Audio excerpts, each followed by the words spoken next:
Hi, my name's Carla, and I'm a SAM Lab qualitative specialist, and today I'm going to be giving you a brief introduction to NVivo. So what exactly is NVivo? NVivo is a software program designed to help organize and analyze qualitative data. It can help analyze text, audio and video files, and even images.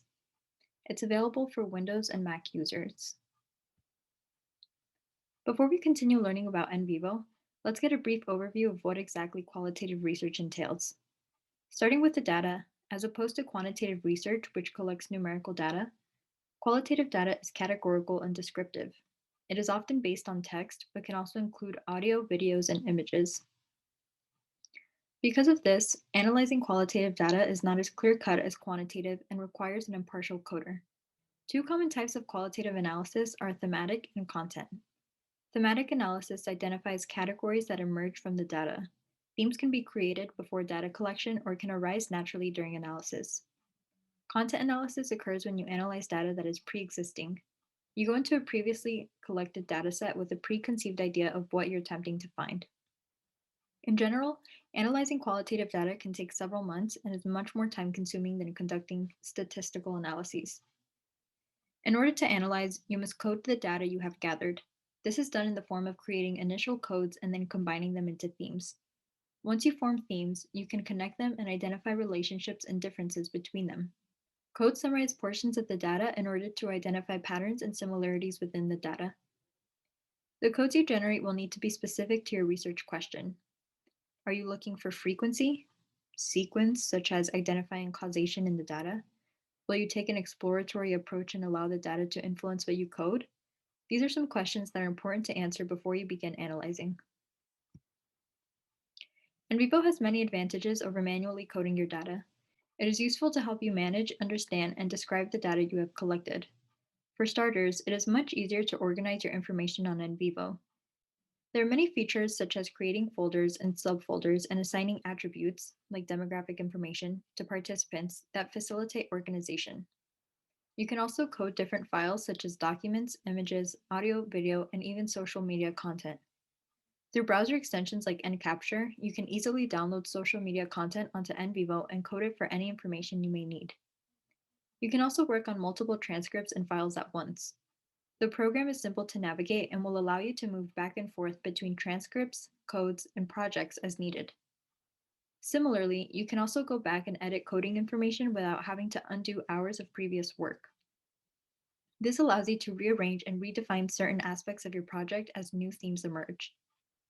You can also transcribe audio and video files within the program itself. This facilitates transferring over any extra documents and helps you keep all of your data contained in one location. You are unable to search for certain words or passages if you code by hand, but programs like NVivo will provide you with a way to search for words and find all the times it appears in the data throughout your cases. That being said, there are many things NVivo will not do for you. For instance, you cannot expect NVivo to interpret your data or prepare a coding plan for you. You should have a solid understanding of qualitative research and what you expect to get out of your data before you begin coding. Before I show you how to use NVivo, I first want to go over some common terminology that is necessary to know when using the program. The term annotation here is used in the same way we use it when annotating a book. This refers to a text linked to specific content, or in other words, is a comment, reminder, or observation about the data. Attributes are aspects of a classification, which I will define shortly, and can be thought of as variables, descriptors, or characteristics of a file or individual. Cases are virtual containers that represent your participants or the units of observation. Cases can represent people, places, or organizations that you want to analyze and compare. Classifications are a way to add descriptive information to your sources and cases. This could include a reference, journal article, person, or organization. To better clarify how classifications and attributes work together, we can think of how they might look in your data. A case classification may just be person, and the attributes of this classification can include information such as the person's age and gender. Similarly, a source classification of journal article can have attributes for publication and author. Codes let you collect content across sources to group related material together. You can think of codes as themes, categories, or topics that you are identifying in all of your data. Coding is the action of assigning source content to a node or case, and it's basically another word for analysis. When you are coding, you are analyzing your data. Files is a term for your research material, and an external file represents data outside of NVivo that can't be imported. For example, a book. Files can also be referred to as data, documents, surveys, or transcripts. Notes are a type of code that is a collection of references from your files about a specific theme, topic, concept, idea, or experiences. Notes and codes are often used interchangeably because they both typically refer to the overall themes being identified in the data. So this is what NVivo looks like. The left side shows you your navigation bar where you can access your different files, look at and edit your notes, manage cases, organize notes, and go through previous results of items you have searched. There's also a map section below the search tabs where you can save diagrams and concept maps if you make any on NVivo. Your display might look slightly different than mine because I altered my display view, but I'll show you how to change it in a few slides. Importing data and files on here is pretty straightforward. First, you'll go to the Data tab on the top, and then it will take you here. You can upload entire projects, documents, PDFs, dataset, pictures, audio, videos, and more. If you're going to be coding textual information, which you most likely will, then it's best to use Word documents or text files because you cannot edit PDF files on NVivo. NCapture is the feature I mentioned earlier that allows you to download information from social media from your browser and import it on here. As you can see, this is the NCapture button, and that's where you would click to use it. As you import your data, you can organize all of your files into their respective categories. This is an example of what a collection of your interviews can look like. If you look closely, you can see there are different images next to each of the participants' names. Barbara, Charles, Dorothy, Margaret, Maria and Daniel, and Mary and James all represent an interview that is purely textual. These are interviews that were most likely transcribed outside of the software and then later imported. I'll show you what these look like on the next slide. Helen's interview shows it was an audio recording, and this is what it would look like if you clicked it. Betty and Paul and Ken's interviews are both video interviews, and this is what that looks like. Another advantage of NVivo is the ability to transcribe within the software, such as the video and audio files used here. Ken's interview also shows there's a memo attached to it, which you can open by right-clicking on his name and going to the linked memo. It will then take you directly to the memo. Really quickly, I want to show you how I set up the view of my NVivo. I believe NVivo typically starts up in this layout view, but I always choose the other layout because I find it easier to code this way. This is entirely up to you and not necessary to know, but I thought it would be useful to mention in case it facilitates your coding and work in the program. As you can see, the original layout has the viewfinder on the right, whereas in the version I have set up, I have the viewfinder at the bottom. Before showing you what coding looks like, I want to show you how to make sure you can see your codes as you go along coding interviews. You will need to go to the View tab up top, then click on Coding Stripes and select All Nodes Coding.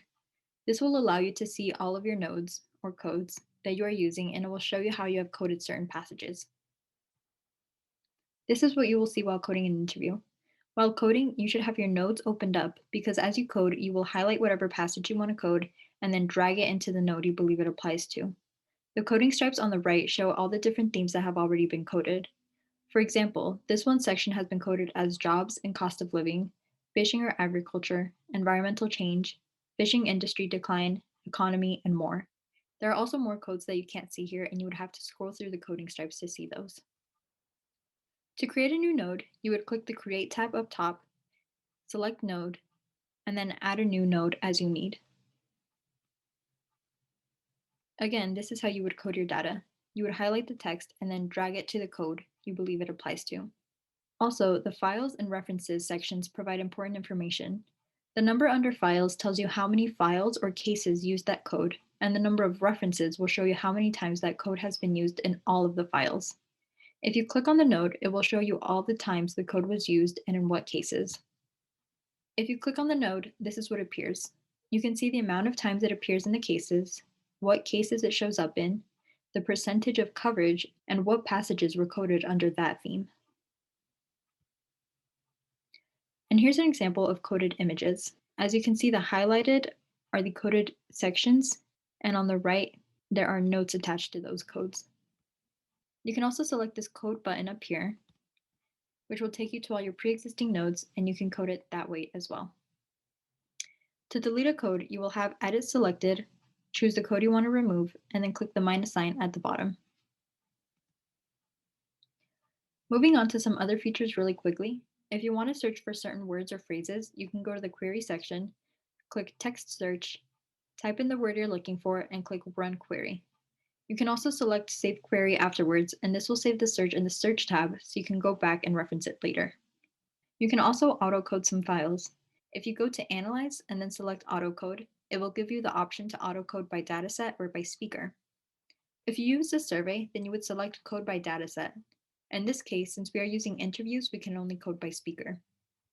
Once you select that, this pop-up window will appear, which will allow you to type in the speaker names, select the plus sign at the bottom, and then you can choose the classifications and case you want to add the codes to.